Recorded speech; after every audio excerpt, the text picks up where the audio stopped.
Dali, ano yung inugasan mo? Choy. Ano? Choy, diba? Oo, bokchoy. Bokchoy. Oo. Choy. Yes, it's bokchoy. Sige, ugasan mo, tayo ay magluluto naman ng bokchoy. Bokchoy. Bokchoy ata? Bokchoy. Bokchoy. Oo, bokchoy. Okay. Okay, nagpahit na ako ng water para ibablanch lang natin ang bokchoy. Oops.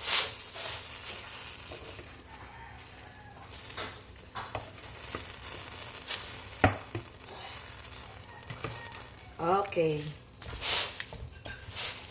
Kaunti lang to na blanch. Tapos, lalagyan na natin siya ng sauce.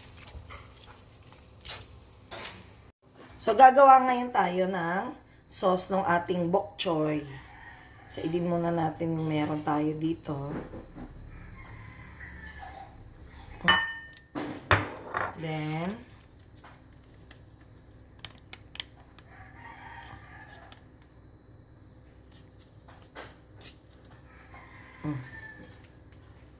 oyster sauce. Then, maglagay tayo ng soy sauce. Then, lagyan natin ng pepper.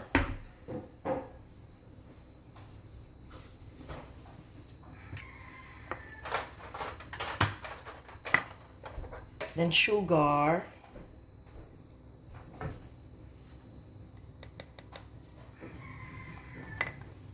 Yan lang. Yan lang ang ihahalo natin sa ating bok choy.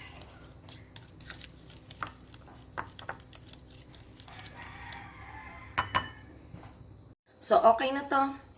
Kaya wag natin masyado ring kasi iluluto pa rin naman natin siya with the sauce.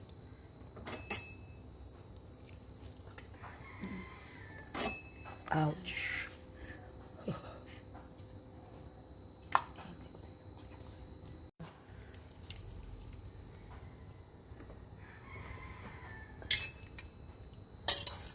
Medyo dahan-dahan tayo kasi ayoko rin masira yung dahon ng ating bok choy. Sa iba, ang tawag nila pak choy? Pak choy? Well, anyway, kahit ano pa siya, masarap siya. So, maglagay tayo ng kaunting mantika lang. Okay? So, painitin natin.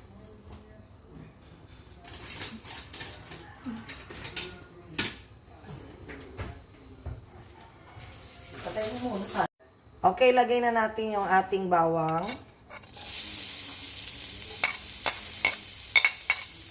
So, maliliit lang yung hiwa natin dito. Medyo papalutungin natin itong bawang. Parang magmumukha siyang parang mani. Para malutong siya. Pero wag nating sunugin. Hinaan natin ang apoy. Saka natin ilagay yung ating sibuyas.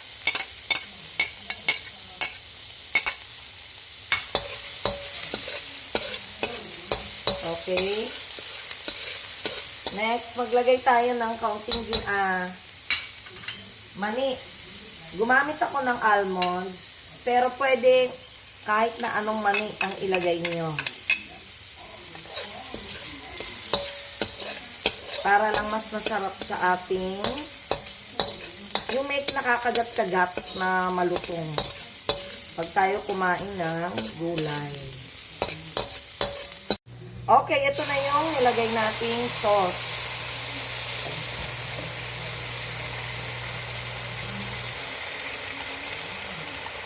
Dapat mahinang apoy lang kasi baka masunog yung sauce at saka yung ating mga bawang.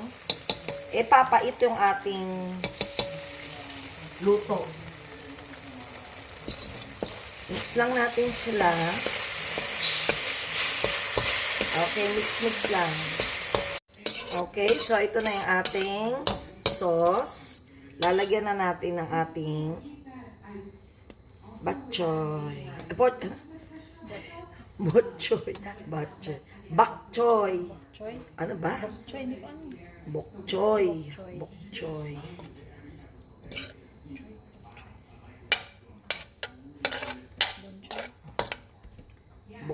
Bok choy. Bok choy.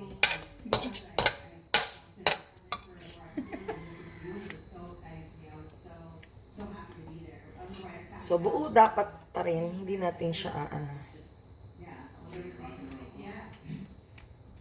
Tapos lalagyan lang natin siya ng sauce na ginawa natin. Ang sarap ng sauce. Tinikman ko na. So, lalagyan-lagyan lang natin siya. Pero hindi natin hahati-hatiin yung ating. Ayan. Kung naaano nyo to sa resto, aba, kayang-kaya namang lutuin natin, di ba? Bakit pa magbabayad ng mahal kung pwede namang gawin sa bahay? So, tingnan niyo mga ka-joiners, ang ating fish product ng ating bok choy with almonds and oyster sauce.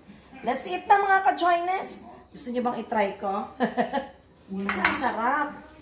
I've tried it. Nakakuha tayo ng maliit na lang. Kuha tayo ng maliit. Dito. Lapit ka dito. Teka, kuha tayo ng maliit. Ito na siguro. Pwede na ito. Ano ba naman kung tinidor na ito? Okay, let's... Ay, kunin na nga ako ng totoong tinidor. Excuse. Okay, ito. Ito na mga ka-joiners. Totoo na, oh.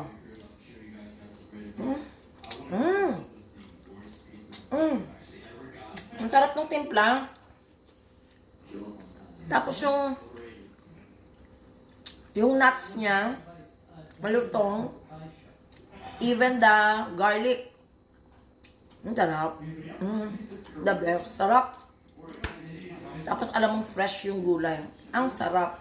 So, you try this one and always remember, happiness is joy. Bye-bye!